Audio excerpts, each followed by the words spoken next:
pemilu penting yang akan menyebabkan pergerakan arah kripto ke depannya. Welcome back di RF Channel on YouTube. Ya, kita sekarang kembali berbicara mengenai kripto ya, karena bagaimanapun ini menjadi tema yang sangat menarik. Kenapa? Karena kemarin sebelum daripada hari ini Bitcoin kembali mengalami penurunan, banyak yang pesimis, mungkin mau berharap ke 20.000 atau 10.000 dan ternyata rebound kembali dan ternyata inilah yang disebut dengan dinamika market ya. Kita tidak pernah mengetahui dengan pasti apa sih sentimen yang masuk, tapi dengan kondisi reboundnya kembali market kripto, sepertinya ada salah satu yang menjadi trigger dan mengukuhkan sendiri arah daripada cryptocurrency di dunia kedepannya. Nah, yang pertama, mungkin ada yang mengikuti berita bahwa pada minggu lalu Donald Trump hampir saja meninggal dunia akibat ditembak oleh seorang pemuda dan meleset dikarenakan dia menengok sepersekian detik untuk melihat data statistik. Banyak yang mengatakan itu adalah sebuah konspirasi, tapi bagi saya yang menjadi penting adalah karena kita membahas mengenai cryptocurrency, justru angle-nya adalah beberapa hal yang dilakukan oleh Donald Trump. Begini, Donald Trump itu tadinya ketika menjabat pada saat dia menjadi presiden, dia menjadi salah satu orang yang menentang atau tidak pro terhadap dunia Bitcoin dan cryptocurrency.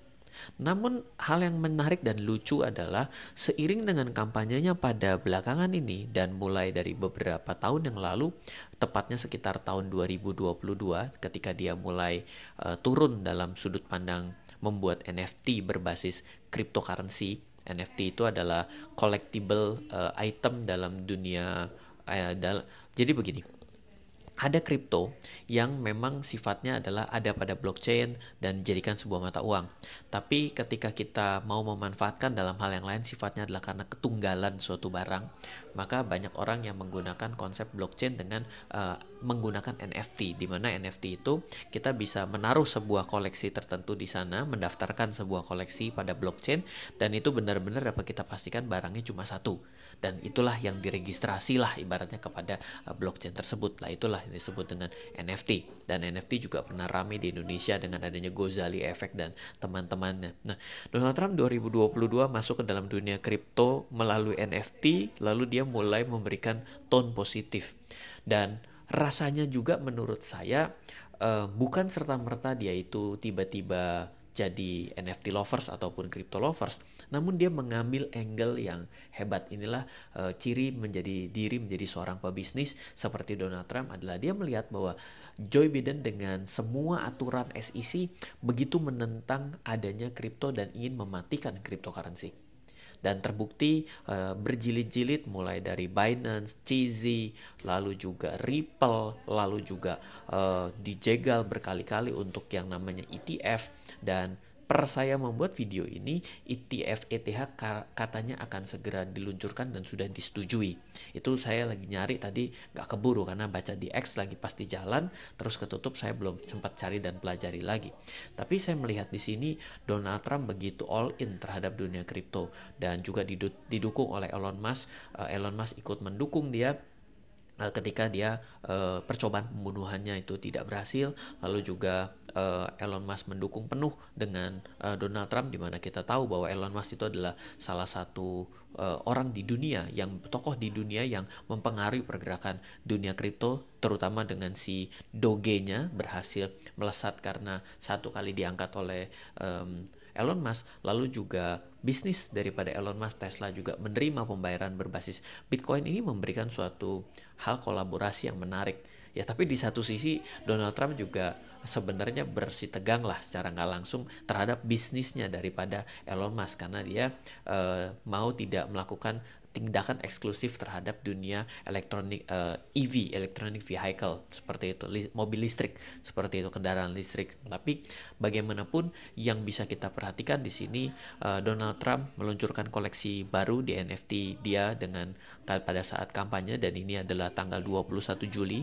Video yang saya buatlah 23 Juli, dan di sini juga kita melihat dia banyak dapat dukungan dari orang-orang yang penggiat kripto. Jangan lupa kripto lovers di dunia ini banyak yang die hard sekali gitu ya, sama seperti slankers yang keren banget. Nah ini juga terjadi di dalam bagaimana Donald Trump melihat bahwa angle kripto yang ditentang oleh Amerika, dia justru malah merangkulnya. Bahkan hal yang menarik selanjutnya yang saya juga baca di sini, Donald Trump mau menjadikan Amerika Serikat pusat penambangan kripto, dan ini juga menjadi sesuatu yang akan menjadi strategis menurut saya ketika Cina resisten terhadap hal ini. Maka memang inilah cara pebisnis bertarung seperti itu, dan memang itulah Donald Trump punya gaya gitu. Nah ini menjadi pesan buat kita semua. Saya sendiri bukan orang lama dalam dunia cryptocurrency. Saya mengenal cryptocurrency sekitar tahun 2016, dan apakah saya mengenal secara serta-merta tiba-tiba belajar teknologinya? Enggak, saya juga enggak sejauh itu pada saat itu, dan baru kembali mengenal di 2018 menuju 19. Di saat itu mulai kembali mendalami, dan kebetulan partner saya adalah orang yang begitu hebat dalam belajar, mulai mendevelop blockchain, memahami ada yang namanya private blockchain, ada yang namanya permission blockchain, ada namanya permissionless blockchain, dan istilah-istilah lainnya membuat saya melihat bahwa oh ini bukan bicara mengenai keuangan, ini berbicara mengenai teknologi, dan teknologi itu adalah sesuatu inovasi yang muncul ini ya tergantung bagaimana inovasi ini dimanfaatkan. Apakah akan menjadi lebih banyak digunakan pada hal positif atau digunakan menjadi hal yang negatif. Kalau kita bicara mengenai blockchain bisa disalahgunakan, lah pisau pun di sebelah kita bisa disalahgunakan seperti itu. Jadi saya mau melihat dari aspek peluang bisnis di sini, tidak berbicara mengenai ini ponzi, apapun bisa diponzikan. Itu multi level marketing. Kalau saya bilang multi level marketing adalah ponzi, boleh nggak? Pasti oleh para pelaku MLM saya akan diserang, dan memang tidak boleh.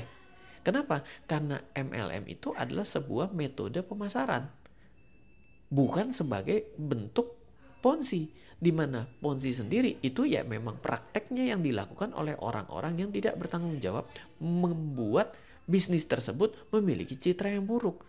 Sama ketika kita ditawarin asuransi, ketika kita ditawarin saham, itu kan yang membuat kondisi itu menjadi buruk kan adalah suatu kejadian-kejadian masa lalu yang menyalahgunakan bisnis tersebut atau industri tersebut, bukan? Nah, kripto juga rupanya mendapatkan dampak yang sama seperti itu.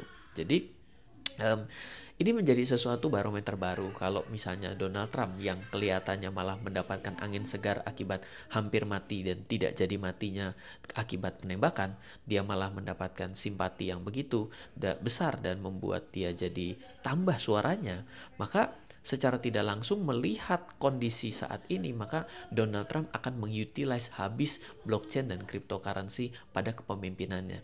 Dan ini menjadi sesuatu yang lebih menarik lagi, bahwa akan banyak hal yang sifatnya adalah Web3, berbicara mengenai decentralized, ini akan begitu banyak. Dan hati-hati, desentralisasi membuat kita semakin harus bertanggung jawab atas data diri kita pribadi, dan akibat kenirsangkalan ketika terjadi kehilangan tidak bisa dikembalikan. Karena apa? Tidak ada perantara, tidak ada yang bisa jaga.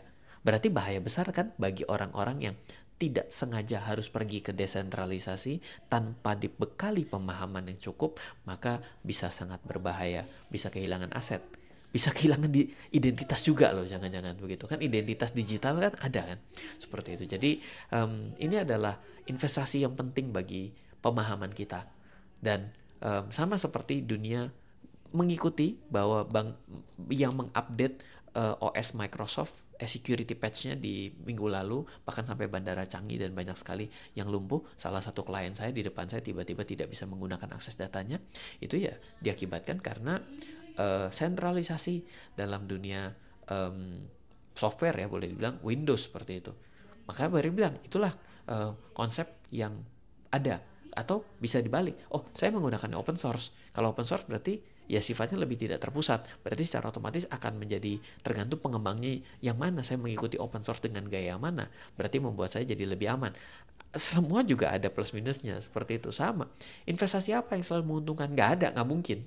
Kalau investasi yang semakin menguntungkan, maka rewardnya kan semakin kecil, kan akan seperti itu. Jadi selalu ada trade off-nya. Jadi buat teman-teman semua, video ini saya coba untuk membangunkan kembali semangat kita belajar bersama. Kita setelah tidak sekolah, maka kadang kita lupa bagaimana caranya belajar karena sudah karatan. Dan ini ada suatu hal yang baru di depan kita, di mana desentralisasi itu dampak terbesar adalah aset kita, identitas kita, data kita akan kita pegang sendiri, disebut self-custody. Self-custody itu akan menyebabkan sangat berbahaya karena tidak akan ada orang yang bisa meminta kembali atau membantu mengambil ketika itu sudah hilang atau dilepaskan dari diri Anda. Semoga selalu bermanfaat sharing kali ini, dan kalau misalnya mau mempelajari mengenai dunia cryptocurrency, bisa coba untuk baca buku saya, Strategi Mudah Trading dan Investasi dalam Dunia Cryptocurrency, ada di toko buku terdekat ataupun Anda boleh hubungi tim saya di 0852 888 26187. Tidak bermaksud menjual buku, tapi yang namanya buku itu kan memberikan suatu pemahaman secara step by step. Mau belajar dari mana lagi? Mau belajar dari YouTube juga boleh. Ada orang yang suka belajar melalui audiovisual, ada orang yang baca, yang suka dengan membaca. Jadi banyak pilihan yang hari ini ada di sekitar kita, tapi pastikanlah belajar dari orang yang memiliki integritas dan juga pemahaman yang mencukupi dan juga bisa menjelaskan dengan baik dan benar kepada Anda. Semoga selalu bermanfaat. Dari saya Ryan Filbert, salam investasi untuk Indonesia.